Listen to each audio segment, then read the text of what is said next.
I think if I hear you call me Becky one more time, six-pack, I'm gonna pop your tops. All six of them.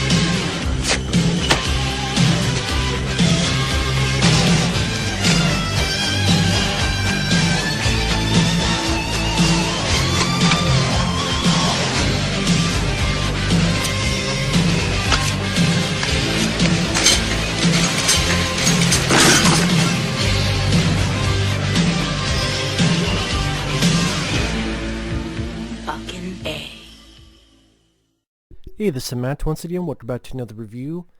And for today, this will be the last of the group of reviews for Guillermo. Thank you once again, man, for the PayPal requests. I really appreciate it. If anyone's ever interested in sending requests for pretty much any type of video, you can do so either via directly to my PayPal, and the link to that will be in the info box, or you can be part of my Patreon, which there's certain tiers for certain things, and that link will be also down in the info box. And I wanted to say this the last for today because I really enjoyed this. I thought it was the best of the bunch that Guillermo had suggested, and I enjoyed this so much I put it on my Amazon wishlist, the Blu-ray. I really liked it, and I saw it for free on Tubi TV, Tubi TV. And this is a film I never heard a single thing about. Not one damn thing. To the point that it doesn't even have a Wikipedia page. I mean, there's a movie called that, but it's not this. It's another movie. And I thought this was honestly a hidden gem. I really do feel that strongly. I think this is a hidden gem because it's bits of found footage, but it's a fake documentary. So it's kind of like The Tunnel, which is a film I really enjoy. The Tunnel I think is better, but I thought the story was well done. It does a bit of deconstruction on the found footage cliche to the point that people will say the same stuff that we, the viewer, would ask. Like certain questions get asked that we would ask. There's even an appearance by Eduardo Sanchez, the director of the Blair Witch Project, but I think the way they did was kind of a really interesting way. And the setup of the film, almost like two films happen at the same time, where our main one is this struggling filmmaker who is now doing wedding videos. He had found a box of tapes in a basement that his parents had, and they found when they were moving out. Like they were moving out, he went into his parents' basement and found these tapes. And he looked at them and he said, wow, I'm going to construct these things together.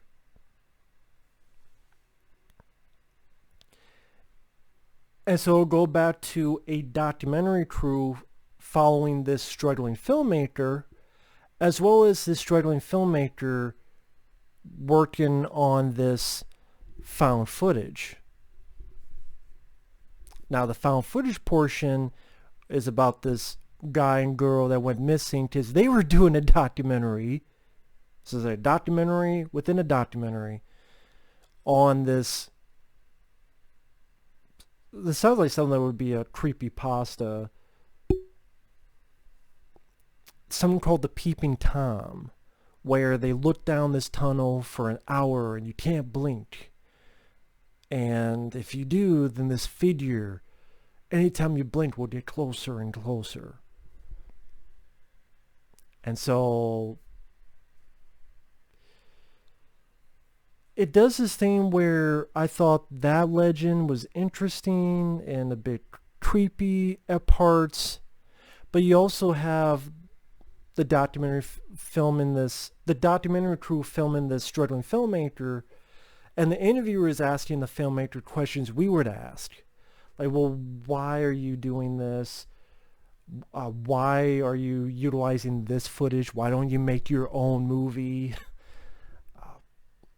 Someone later on goes, I think it was, wait, you're not releasing it as is?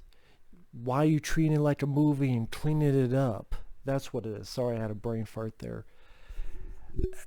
That's why I liked, it's almost a take on a struggling filmmaker trying to get his, as he calls it, second chance at fortune and glory. And he's going down the tubes money-wise, and his wife is going, we're running out of money, and what's going on here? This guy's desperation to try to get this film made, and he even goes to someone who is on the footage, who talked about folklore, but the guy writes this books, literally called Weird Books, and then he gets pissed off at the guy because he didn't give him the info he wanted. And so it's a juxtaposition of that, along with seeing the footage, which some of that was creepy because there'd be things I would catch before the characters caught it. So I swear there was one point while I'm watching it, and then I see someone over here and went, wait, what's that? And then later on, they were marked, and I'm like, oh my God, I caught that before they pointed it out. I did. I would stop here and go, I would check the movie out. If any of this interests you, if you don't like it, you don't like it. But I think it's, for a film no one talks about, this was pretty damn good. Because I like the legend, I like the juxtaposition between the two. I thought it took a stab at certain found footage cliches. The documentary even interviews a found footage critic. I thought one of the things he said was pretty funny was, well, when you make a film as found footage, you're building in excuses for what's wrong with it. The camera jiggling around. Again, I thought that was pretty smart. And again, I give credit to, well, the guy will never see this, but he deserves a mention. I did it before. The Eric Christopher Myers. I really liked it. I definitely want to pick this up on, the Blu-ray's like the same price as the DVD, so I definitely want to pick that up sometime. I put it on my Amazon wish list because I'm a cheapskate and I'm always searching to see if it'll go down. But spoilers starting now. Like I said, I like the setup of the footage within the documentary, where these two will look at this Peeping Tom thing, and because they can't get someone to stare at a tunnel for an hour, they go, well, why don't we use the camera? And I know what you're thinking, come on, a camera lens?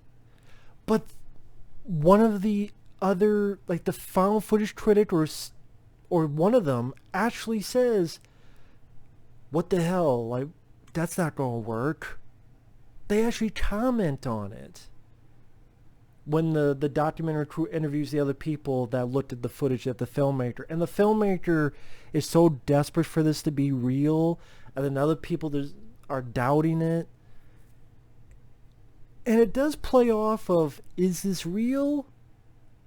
Or is this a guy who's just so desperate and he wants to avoid all the signs that clearly says it's fake because he wants this to be his ticket to Hollywood, his ticket to not just do wedding videos and all the hardships going on.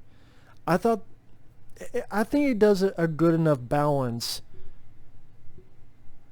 showcasing whether it's real or not.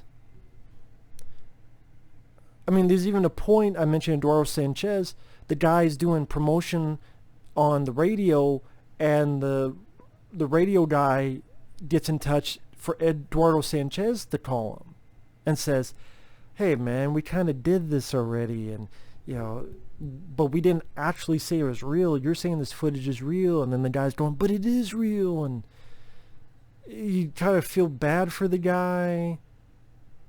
But it was just like, wow, they even got Eduardo. Not knowing any of this, I thought it was fun to find this stuff out on my own. I thought it was really cool. And maybe I'll leave it at that, because I don't want to give everything away. But yeah, I liked the message, not the message, but the legend within the footage that those two people that went missing, their documentary was about. But then I liked that this documentary is kind of filming this filmmaker desperate to get this, that people believe it like he does. And then there's a lot of doubts about it. For example, the filmmaker had turned certain scenes out where the people in the footage think, maybe we could fake some of this stuff. So I thought there's a lot of people also, whether it be the interviewer or some of the people that get interviewed, that I wouldn't say takes the piss out of found footage, but they bring up certain things that the audience would bring up. And again, I don't want to say making fun of found footage, but I just thought it was a bit more clever, bit smarter of a script that I think people give it credit for, to the fact that, it's a 5.8, which I think it's a bit too low. And again, never heard of this film. Never before. So for me, in my opinion, I think it's a bit of a hidden gem. And I definitely want to get it on Blu-ray sometime and watch it again. So, and yeah, you can watch it for free on Tubi TV. If you don't like it, to each their own. If you do, cool. Either way, I'm not going to give anything else away. Thanks for watching. Take care. Thank you once again, Guillermo. And we will see you guys later. Bye-bye.